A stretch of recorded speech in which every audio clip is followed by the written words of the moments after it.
Hello, my name is Kennedy Briscoe. I'm Natalie Anderson. Hello, my name is Shiv Patel. And we're doing Deception, Love, and Consequences, an analysis of the themes in Decameron.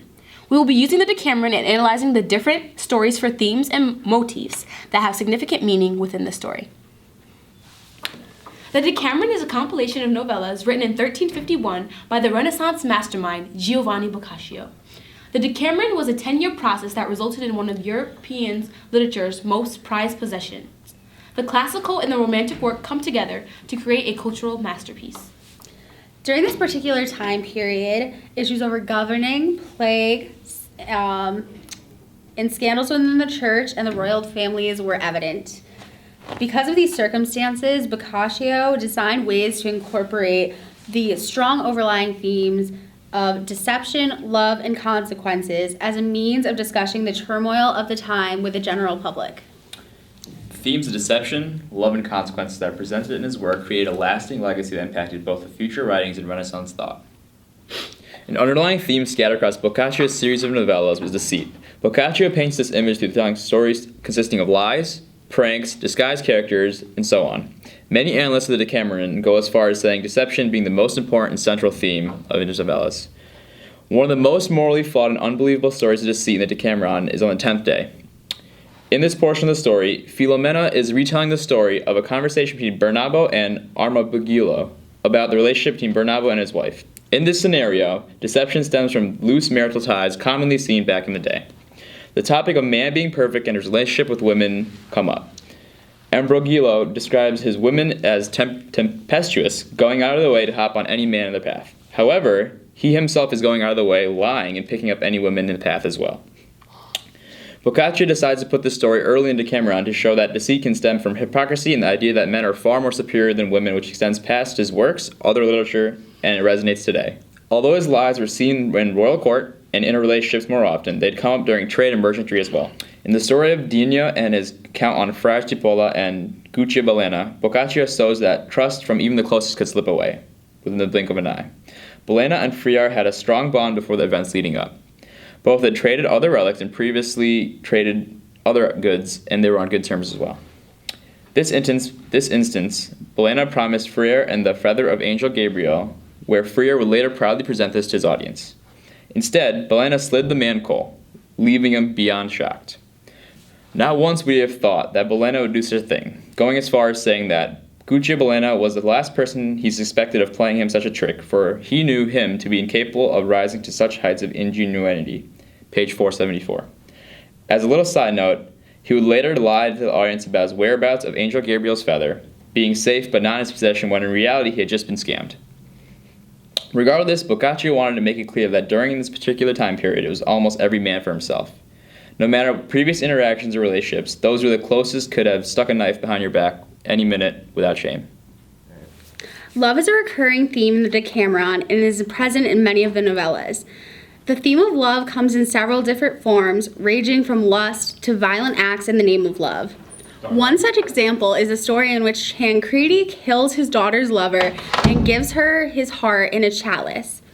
The love in this story is complex and is of two different types. First, there's the destructive, violent love of Tancredi.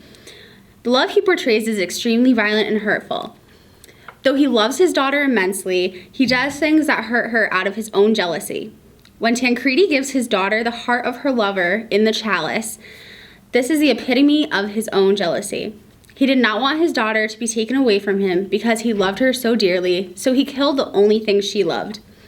Boccaccio uses this twisted form of love to express how one's feelings toward a person can drive someone to act violently and hurtfully. On the other side of the coin, Boccaccio uses Tancredi's daughter to symbolize the embodiment of pure love. When she drinks out of the chalice with her lover's heart, it exemplifies how deep and incredibly pure her love is. This act serves as a division point. It creates a rigid dichotomy between Tancredi's love and her love. The heart that was taken so violently is now touched by someone who just desires to be close to it. Her passion and purity create a distinct separation from Tancredi's violence and jealousy. I believe Boccaccio uses the motif of the heart and the two characters to display the different types of love and how different individuals react to the same situation.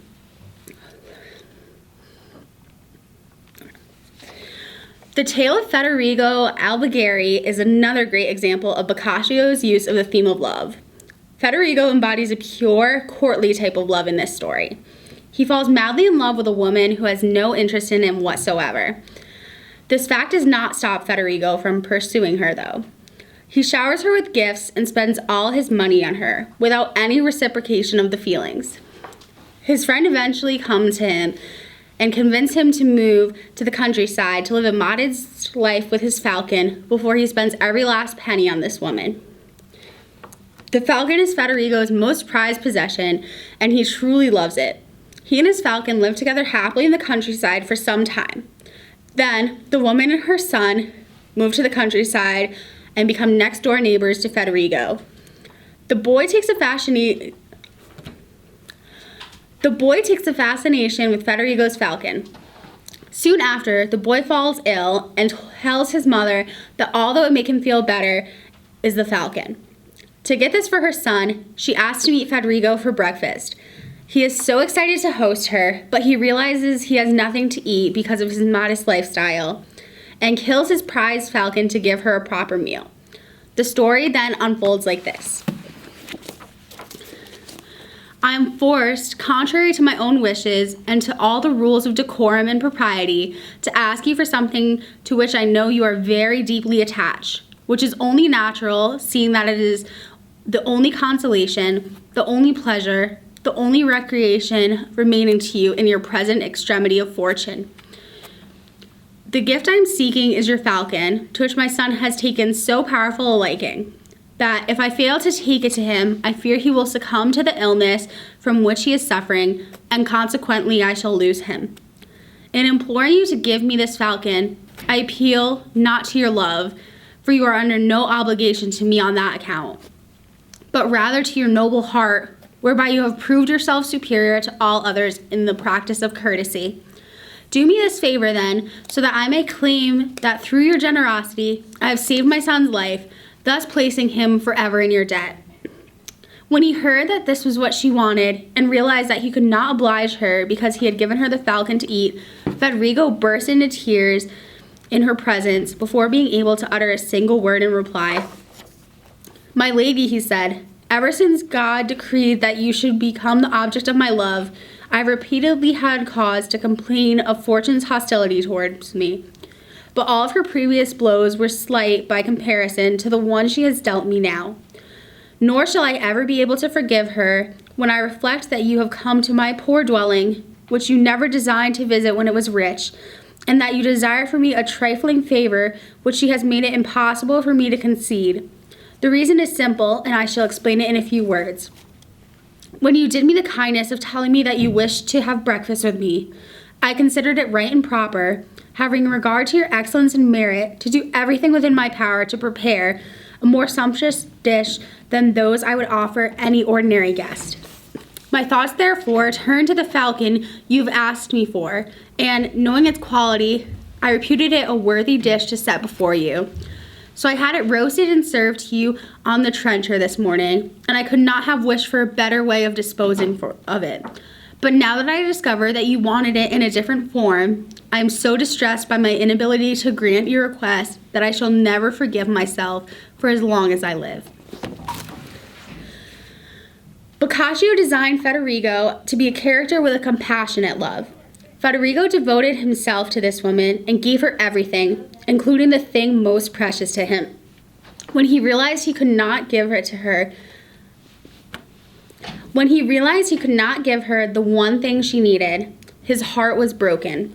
Boccaccio uses this type of love as a commentary on what the courtly love of the time should be like. From Boccaccio's eyes, Federigo was the perfect embodiment of a courtly gentleman, devoted, caring, and selfless. By examining these two novellas, we are able to see how the theme of love takes many forms. Love can be violent, pure, selfless, and many more things. But one thing is certain.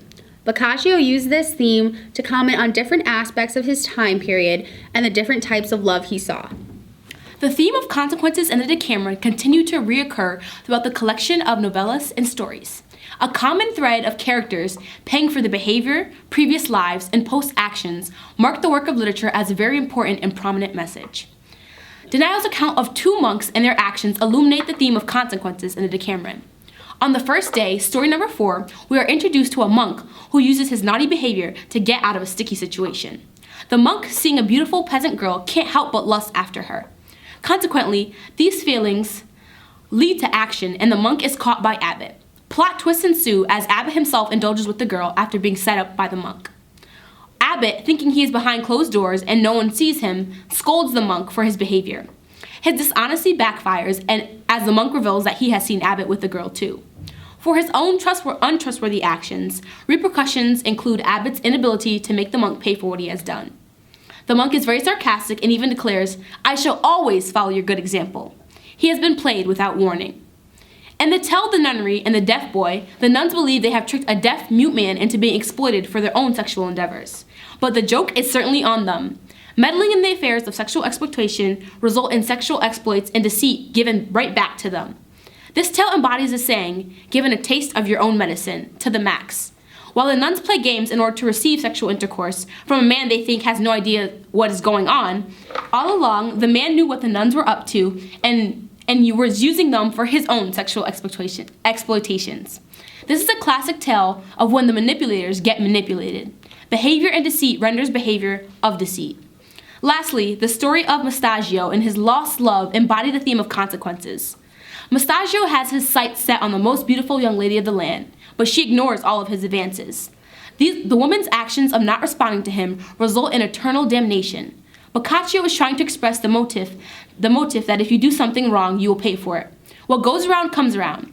Though in our day and age we wouldn't consider unreturned love a crime or something that warrants eternal damnation, the culture of time put courtly love on a pedestal. Also, due to misogynist perception of women at the time, her behavior warranted the ultimate revenge of eating your lover's heart out, especially somebody that doesn't willingly love you back. Her consequence, the lover becomes the tomb of her beloved. By displaying the many antics, behaviors, and ultimate consequences experienced by characters, Boccaccio is making a statement. He shows realistic desires and feelings that are frowned upon, but these same desires and feelings are ones that people possess. Also, by highlighting different behaviors, whether it be pure deceit, for love, for religion, or for unquenched desires, Boccaccio stresses human nature despite the strict religious views of the time and the widely held beliefs. In addition to this, the importance of theme is interwoven into the concept of a complex culture. Complex images of culture of the Middle Age is brought to the forefront. A culture where desire and love have a place, but criticism toward another system of values is present. This theme of consequence draws attention to more intricate ideas, like the common perception of deception in the church. For example, the word purity is strewn about as women that have such a sexual drive and desires like men are frowned upon, but just like their male counterparts, they possess this. The perception of being completely pure is compromised with real life, and this consequence is unattainable. But there are hopeful expectations. As you can see, the Decameron is a literary masterpiece that is rich with themes of deception, love, consequences, and many more. These motifs has impacted art, thought, literature, life, and changed what many Renaissance people thought. The lasting impact of these themes is apparent by their appearance in modern-day works and speaks volumes to the immense influence the Renaissance had on generations to come.